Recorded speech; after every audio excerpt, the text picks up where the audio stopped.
warahmatullahi wabarakatuh. Perkenalkan, nama saya Laude Radit Akbar Rizal dengan NIM R1C1230041.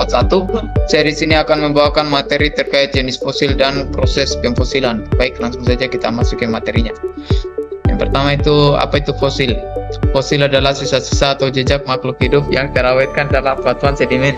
Fosil ini dapat berupa fosil langsung seperti tulang atau cangkang, atau fosil tak langsung seperti jejak kaki atau jejak aktivitas organisme.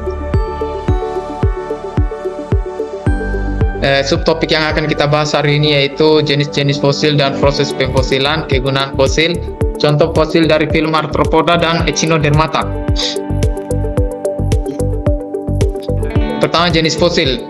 Yang pertama itu ada body fosil. Body fosil adalah sisa-sisa fosil yang terbentuk dari sisa-sisa organisme yang terawetkan dalam batuan. Ini melibatkan bagian-bagian fisik dari organisme seperti tulang, gigi, cangkang, atau tubuh lainnya.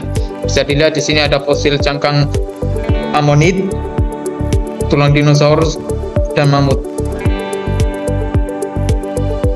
Yang kedua itu ada trace fosil atau fosil jejak, adalah fosil yang menyimpan jejak aktivitas atau perilaku organisme yang hidup, bukan bagian tubuh mereka. Fosil ini mencatat apa yang dilakukan organisme semasa hidupnya seperti jejak kaki, sarang, atau bekas galian. Bisa dilihat di sini ada jejak kaki dan jejak bekas. Yang ketiga itu ada fosil resin, yaitu fosil yang terbentuk dari organisme kecil seperti serangga yang terperangkap dalam getah pohon amber dan terawetkan selama jutaan tahun. Saya lihat ini gambarnya ada fosil semut dan lebah yang terperangkap dalam getah pohon amber, getah amber. Yang berikutnya itu ada fosil cetakan atau mold, dan inti cetakan atau case adalah fosil yang terbentuk dari jejak organisme yang tertinggal di batuan, sedangkan inti atau case terbentuk ketika cetakan terisi oleh mineral sehingga menciptakan replika organisme tersebut. Bisa dilihat di sini, ini yang mold, ini yang case. Proses pemfosilan. Proses pemfosilan atau fosilisasi adalah proses penimbunan sisa-sisa hewan atau tumbuhan yang terakumulasi dalam sedimen atau endapan. Sisa-sisa tersebut dapat mengalami pengawetan secara menyeluruh, sebagian atau jejaknya saja.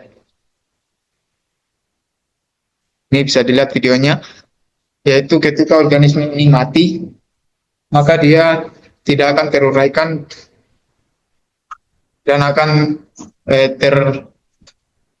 akan tertimbun oleh material-material sedimen, di mana material-material tersebut kemudian akan membatu dan menyebabkan fosil ini terisi oleh mineral, sehingga ketika jutaan tahun kemudian fosil ini akan ditemukan oleh para paleontologis. Nah, bagaimana fosil bisa terbentuk? Yang pertama itu proses fosilisasi dimulai ketika organisme tersebut mati. Jika organisme mati di lingkungan yang memungkinkan pengawetan seperti di dasar laut, sungai, atau danau, maka ada peluang terbentuknya fosil. Yang pertama, sisa-sisa organisme yang terkubur oleh sedimen, di mana bagian lunaknya mulai membusuk. Yang kedua, lapisan sedimen akan menumpuk dan dikompresi untuk membentuk batuan. Kemudian tulang akan perlahan dilarutkan oleh air yang melewati batu. Mineral dalam air tanah menggantikan tulang organisme tersebut. Jutaan tahun kemudian, batu yang mengelilingi kerangka naik ke permukaan.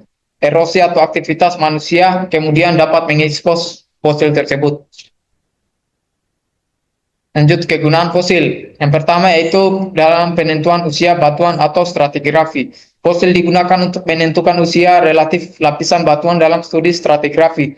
Fosil yang ditemukan dalam lapisan batuan membantu geologis untuk mengurutkan dan memberi usia relatif pada lapisan-lapisan batuan tersebut. Berikutnya itu yaitu rekonstruksi lingkungan purba.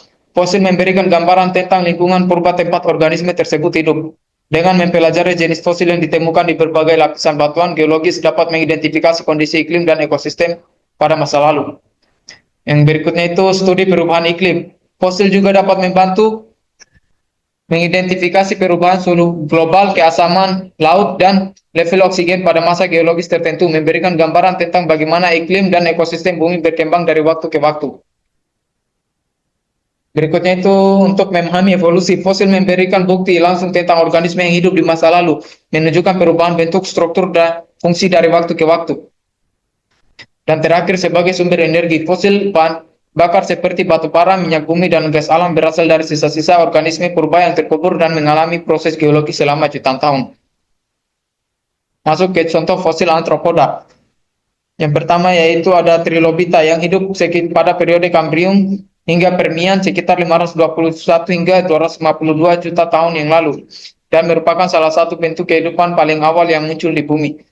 Fosil ini terdiri atas 3 bagian utama. Yang pertama ada cephalon yaitu kepala, yang kedua toraks bagian tengahnya, dan yang terakhir yaitu pygidium atau ekornya.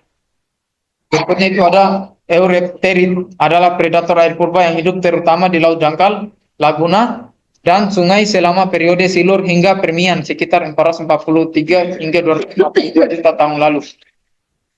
Fosil ini terdiri atas 3 bagian utama yaitu metasoma, mesosoma, dan prosoma. Berikutnya itu ada contoh fosil Echinodermata. Yang pertama itu ada Crinoidea atau lili laut, adalah suatu kelas binatang laut yang berbentuk seperti bunga lili. Nama ini diambil dari bahasa Yunani yaitu krinion yang berarti lili dan eidos yang berarti berbentuk. Fosil ini terdiri atas 4 bagian. Yang pertama ada arms atau lengannya, cup, columnal, dan volpes. Dan yang terakhir yaitu ada Echinoidea. Echinoidea adalah hewan laut yang memiliki cangkang keras yang disebut sebagai testa, yang ditutupi dengan tonjolan kecil tuberkel, tempat duri melekat pada Echinoidea yang masih hidup. Testa dan duri adalah bagian yang biasanya ditemukan sebagai fosil. Sekian presentasi dari saya, terima kasih.